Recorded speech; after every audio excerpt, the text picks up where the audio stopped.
জয়কে বলবো বেশি লাফালাফি করো না, অত দালালি করো না। মাও তো পালিয়ে গেছে, আর তুমি দেশে আসলে পালানোর সুযোগ পাবে না।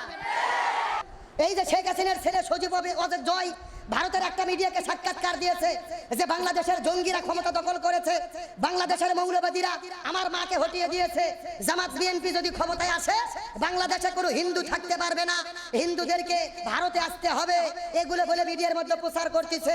এই জন্য বলি জয়কে বলি সাবধান হয়ে যাও, বেশি লাফালাফি করো না, ভুল বোঝানো যাবে না। বাংলাদেশের মুসলমানেরা হিন্দুদেরকে তাড়াইয়া দেবে না, প্রয়োজনে আমরা জীবন দিয়ে হিন্দুদের ঘরবাড়িকে রক্ষা করব। তার কারণ ডিমের ভেতরে কুসুম যেই রকম নিরাপদ, ইসলামী রাষ্ট্রের ভেতরে অন্যান্য ধর্ম অবলম্বীরাও তেমনি নিরাপদ। আল্লাহর কোরআন বলেছে লা ইকরাহা ফিদ্দিন, দিন সম্পর্কে কোনো জবরদস্তি নেই। লাকুম দীনুকুম ওয়ালিয়া দিন, ওরা ওদের ধর্ম পালন করবে, আমরা আমাদের ধর্ম পালন করব। জামাতের লোকজন, শিবিরের লোকজন, কওমি মাদ্রাসার ছাত্ররা মন্দিরে মন্দিরে গিয়ে নিরাপত্তা দিচ্ছে রাতের বেলা জেগে জেগে। আল্লাহু আকবার কর। তার মানে তোমাদের ষড়যন্ত্রে কাজ হবে না। জয়কে বলবো ভুলভাল বুঝাইও না। তোমার মাও বিদায় নিয়েছে, তুমি বলেছো আমার মা আর জীবনে রাজনীতি করবে না। আমরা বলতে চাই রাজনীতি করতে চাইলে ভারতে করা লাগবে, বাংলাদেশে রাজনীতি হবে না। কারণ বাংলাদেশে যদি আসে, এই যে জামাতের লোকজন মিথ্যা মামলা দিয়ে রাজাকার বানে ফাঁসি দিয়েছে, 50 বছর আগে সাক্ষী নাই, আর হাসিনা যে গণহত্যা করছে সাক্ষী খোঁজার দরকার নাই। বাংলাদেশের 18 কোটি মানুষ, প্রতিটা মানুষ তার সাক্ষী। তাহলে হাসিনা যদি দেশে আছে ওর ফাঁসি হওয়া ছাড়া কোনো উপায়। এই জন্য জয়কে বলবো বেশি লাফালাফি করো না, অত দালালি করো না। মাও তো পালিয়ে গেছে, আর তুমি দেশে আসলে পালানোর সুযোগ পাবে না। আমার বন্ধুগণ, মুসলমান ভাইরা গভীর মনোযোগ। আমরা এই যে কারবালার ঘটনা পড়েছি, এই যে শিশুর সন্তান আসগারকে ধরেছে আর তীর মেরে তার বুকটাকে ঝাঁঝরা করে ফেলে দিয়েছে। আজকে বাংলাদেশের দিকে দেখেন, রংপুরে আবু সাইদ ভাই যখন আন্দোলন করার জন্য যখন মাঠের মধ্যে চলে গেছে, পুলিশের কাছে যাওয়ার পরে নিজের বুকটা পাঠিয়ে দিয়েছে। ও মনে মনে ভেবেছে হয়তো বা গুলি করবে না, এই মনে করে যখন তার বুকটা পাঠায় দিল, পুলিশ যখন প্রথম নম্বর গুলিটা তার বুকের মধ্যে করেছে, প্রথম গুলি খাওয়ার পরে আবু সাইদ তারপরও বিশ্বাস করতে পারে নাই। আবার তিনি দাঁড়িয়ে গিয়ে বুক পাঠায় দিয়েছে, আবার গুলি করেছে, আবার দাঁড়িয়ে গেছে, আবার গুলি করেছে। 1 নয় 2 নয় 4টে গুলি করার পরে যখন তিনি নিজের অজান্তেই পড়ে গেছে, তখন অন্যান্য ছাত্ররা তাকে এখান থেকে উঠায় নিয়ে গেছে। আজকে আবু সাইদের মা কান্না করে করে বলে, আমার সন্তানটাকে তোমরা চাকরি দেবে না, দেওয়ার দরকার নাই, কিন্তু আমার সন্তানটাকে পাইলেই তো হাতে গুলি করতে পারতে, তোমরা চাইলেই তো পায়ে গুলি করতে পারতে, কিন্তু আমার সন্তানটাকে বুকের মধ্যে গুলি করে তোমরা কেন ঝাঁঝরা করে দিলে? ওই যে সেই সন্তান আসগারটাকে গুলি করে করে করে করে বিদায় করে দিয়েছে।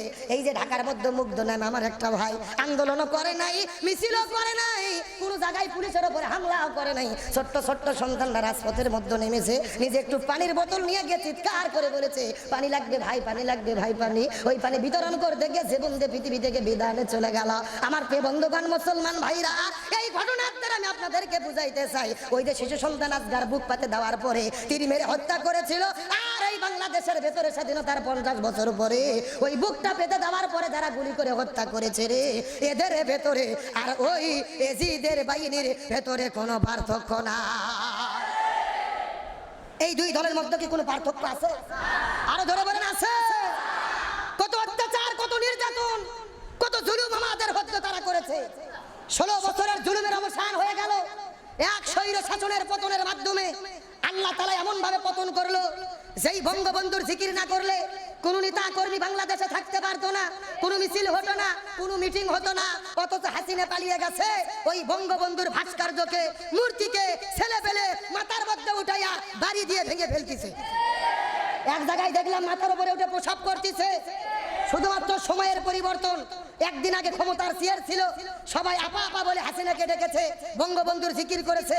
পরের দিনে ক্ষমতার চেয়ার নাই, বাংলাদেশে কোনো আওয়ামী লীগের নেতা কর্মী নাই, পরিচয় পর্যন্ত দিতে পারতেছে না। তার মানে বোঝা যায় আল্লাহর বিচার, আল্লাহর ফয়সালা। অহংকার যখন বেড়ে যায়, অধপতনটা এইভাবেই হয়। স্বাধীনতার মহান স্থপতি বঙ্গবন্ধু শেখ মুজিবুর রহমান, আমরা তাকে শ্রদ্ধা করি, তিনি আমাদের দেশের স্বাধীনতা এনেছেন। কিন্তু বঙ্গবন্ধুর মাথায় প্রসাব হচ্ছে কেন? তার ভাস্কর্য ভাঙা হচ্ছে কেন? এর পেছনে বঙ্গবন্ধু দায়ী নয়, এর পেছনে দায়ী হলো তার কুলাঙ্গার সন্তান শেখ হাসিনা। এর পেছনে দায়ী হলো তার সন্ত্রাসী দল আওয়ামী লীগ। তারা যদি ভালো ব্যবহার করতো, বঙ্গবন্ধুর অপমান বাংলার দেশে হতো। তার মানে এরা বাংলাদেশে বঙ্গবন্ধুর স্বপ্ন পূরণ করতে গিয়ে এমন কাজ করেছে, বঙ্গবন্ধুর নামগন্ধ বাংলার জমিনে আর থাকতেছে না। এ কার ফয়সালা, কার খেলা? এই জন্য বাড়া ভালো, কিন্তু বেশি বাড়া আর অহংকার হলো পতনের মূল। অহংকার কিসের মূল? শেখ হাসিনা চিন্তা করছিল পিলখানায় হত্যা করে শেষ করে দিয়েছি, হেফাজতের কওমি মাদ্রাসার ছাত্রদেরকে পাসিমে শাপলা চত্বরে শেষ করে দিয়েছি, কত মানুষদেরকে মেরে শেষ করলাম, আর এরা তো ছাত্র। আল্লাহ বলতেছে না, তুমি তো জানো না নমরুদের পতন হয়েছে ন্যাংরা মশার কামড় খাইয়া, ফিরাউনের পতন হয়েছে পানির মধ্যে চুবনি খাইয়া, আবু জেলের পতন হয়েছে ছোট্ট বাচ্চার বাড়ি খাইয়া, আর হাসিনার পতন হয়েছে ছাত্রদের ধাওয়া খাইয়া। আর এই বাংলাদেশে আল্লামা সাঈদীকে রাজাকার বানাইয়া ফাঁসির দড়িতে ঝুলাইতে চেয়েছো, পারোনি। ইনজেকশনে ভাইরাস দিয়ে তাকে পরিকল্পিতভাবে শহীদ করে বিদায় করতে চেয়েছো। আল্লামা সাঈদী মারা যায়নি। বাংলাদেশ যতদিন থাকবে আল্লামা সাঈদীর নাম ততদিন থাকবে। এই পৃথিবী যতদিন থাকবে আল্লামা সাঈদীর নাম ততদিন থাকবে। কিন্তু আওয়ামী লীগ, হাসিনা, এখন হাসিনা থাকলে কি পালাইতো? 3 দিন আগে জামাত ইসলামকে নিষিদ্ধ করলো, সে নিজেই নিষিদ্ধ হয়ে গেল। এগুলো কার খেলা? জনগণ কার ফয়সালা? তবে আমি একটা মেসেজ দিয়ে শেষ করে দেব।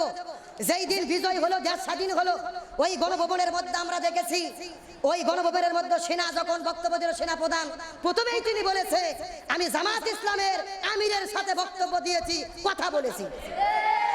আলহামদুলিল্লাহ কোন? সর্বপ্রথম কার নাম বলছে? জামাতের আমিরের সাথে কথা বলেছি, বিএনপির নেতাদের সাথে কথা বলেছি। তার মানে বোঝা গেল 3 দিন আগে যাদেরকে নিষিদ্ধ করলা, 3 দিন পরে সেনাপ্রধান বুঝতে পেরেছে বাংলাদেশে শান্তি যদি কায়েম করা হয়, করতে হয় আগে জামাতের আমিরের দরকার। এমনকি তথ্য বলতেছে যে সেনাবাহিনীর প্রধান সর্বপ্রথম জামাতের আমিরকেই তিনি ফোন করেছে। আলহামদুলিল্লাহ কোন? 3 দিন আগে যাদেরকে নিষিদ্ধ করলে 3 দিন পরে সেনাবাহিনীর প্রধান তাদেরকে ডেকেই শান্তি কায়েম করার চেষ্টা করতেছে। জামাত ইসলাম মন্দির কবর দিচ্ছে, মানুষের পাশে দাঁড়াচ্ছে। আজকে আমিরে জামাত সেই শহীদ আবু সাঈদের কবরে গেছে, কবর জিয়ারত করতে গিয়ে কান্নায় ভেঙে পড়েছে, তার জন্য দোয়া করতেছে। স্বাধীনতার পরের দিনে মগবাজারের কেন্দ্রীয় অফিস যখন খোলা হলো, দীর্ঘ 15 বছর পরে অফিস খোলার পরে কান্না করতে করতে বলেছে এই বিজয় হলো আল্লাহর পক্ষ থেকে আমাদের উপহার। 15 বছর পার হয়ে গেছে, আমাদের উপরে এত জুলুম করেছে, মিছিল মিটিং করতে দেয় নাই, ঘর থেকে বের হতে দেয় নাই, মিথ্যা মামলা দিয়ে বন্দী করেছে, ফাঁসি দিয়েছে, এত চেষ্টা করেছে। ওরা চেয়েছিল জামাতকে নিশ্চিহ্ন করে দেবে, কিন্তু বর্তমান রিপোর্ট বলতেছে নিশ্চিহ্ন হয়নি, জামাত আরো বহু গুণে বেড়ে গেছে। তার মানে বোঝা গেল ইসলামী আদর্শকে নিশ্চিহ্ন করা যায়, জোরে বলেন মুছে ফেলা যায়। সুতরাং জনগণ ভালো কারা মন্দ কারা বুঝে গেছে। আগামীর বাংলাদেশ ইসলামপন্থীদের দেশ হবে, একটা আমল করতে হবে। শেষ কথা আমার দিকে শোনেন। আপনার টেলিভিশনের মধ্যে দেখেছেন সেনাবাহিনী যখন গণভবনে ঢুকলো, প্রথমে যাওয়ার পরে দেখলেন আমিরে জামাত উঠিয়ে সালাম দিচ্ছে, আল্লামা মামুনুল হক সালাম দিচ্ছে জনগণকে, শাইখে চরমোনাই উঠে সালাম দিচ্ছে। এই 3 জন ইসলামপন্থী নেতা যখন দাঁড়িয়ে হাত উঠালো, লক্ষ লক্ষ জনতা আল্লাহ তাকবীর দিয়ে চিৎকার করা শুরু করে দিল। এখান থেকে বোঝা যায় জনগণ আর কোনো সেকুলার চায় না, আর কোনো জাতীয়বাদ চায় না, ইসলামপন্থীদের ঐক্য চায়। তারা 2 দলের খেলা পাল্টাপাল্টি আর অনেকে চায় না, আলেমদেরকে সামনে দেখতে চায়, কিন্তু মনে দুঃখ আমরা হুজুররাই এক হতে পারি নাই। এই জন্য বলবো সময়ের দাবি, বর্তমান প্রেক্ষাপটের দাবি, জামাত ইসলাম, চরমোনাই, হেফাজত, খেলাফত মজলিস, যত ইসলামী দল আছে, এই জমিনে যদি দিন কায়েম করতে চাও তোমরা এক হয়ে যাও। তরুণ সমাজ নতুনদেরকে ইসলামপন্থীদেরকেই চাচ্ছে, কিন্তু সেই প্লেস আমরা করে দিতে পারতেছি না, ওই স্থান আমরা অর্জন করতে পারতেছি না। এই জন্য দলগত মতগত ফতোয়াগত পার্থক্য থাকতেই পারে। আমি মনে করি আলেমেরা যদি একদল হয়ে যায়, আগামীর বাংলাদেশ হবে কোরআনের বাংলাদেশ, আগামীর বাংলাদেশ হবে ইমানদারদের বাংলাদেশ, আগামীর বাংলাদেশ হবে আলেমদের বাংলাদেশ। ওই দিনের জন্য কারা কারা প্রস্তুত আছেন হাত তুলে দেখান। লিল্লাহি তাকবীর। আল কোরআনের আলো সংসদে জালো, সারা বাংলায় জালো, সারা বিশ্বে জালো। লিল্লাহি তাকবীর। কষ্ট হইল? মন খারাপ করলেন? 16 বছর জালেমের জুলুম চলে গেছে, এরকম তাকবীরে মসজিদে দিতে পারেননি, হক কথা হয়নি। এখন দেশ স্বাধীন হয়ে গেছে, আর কোনো ভয়। 7 মাথার জায়গায় সর্বপ্রথম আমি তাকবীর দিছি, আপনাদের খতিব ছিল। সাত মাথার চত্বরের উপরে উঠে আগে 30 মিনিট আমি নিজে স্লোগান দিছি। যেই সাত মাথায় যেতে যাইনি 16 বছর, ওই সাত মাথা বগুড়ার প্রাণকেন্দ্র, ওই জায়গায় আল্লাহর তাকবীর হবে। আমরা আর কোনো কিছু চাই না, এই জমিনে ইসলাম চাই, এই জমিনে কোরআনের আইন চাই। আর যত নিয়ম নীতি খোঁজেন, কোরআন যেখানে নাই শান্তি সেখানে নাই, কোরআনের আইন যেখানে আছে শান্তি সেখানে আছে। তার মানে বোঝা গেল কোরআনের কাছে ফিরে যাওয়া ছাড়া আমাদের কোনো উপায় নাই। জোরে বলেন, কোনো উপায়। এই জন্য যতদিন বেঁচে রাখি, বেঁচে আছি কোরআনের পথে থাকবো। কোরআন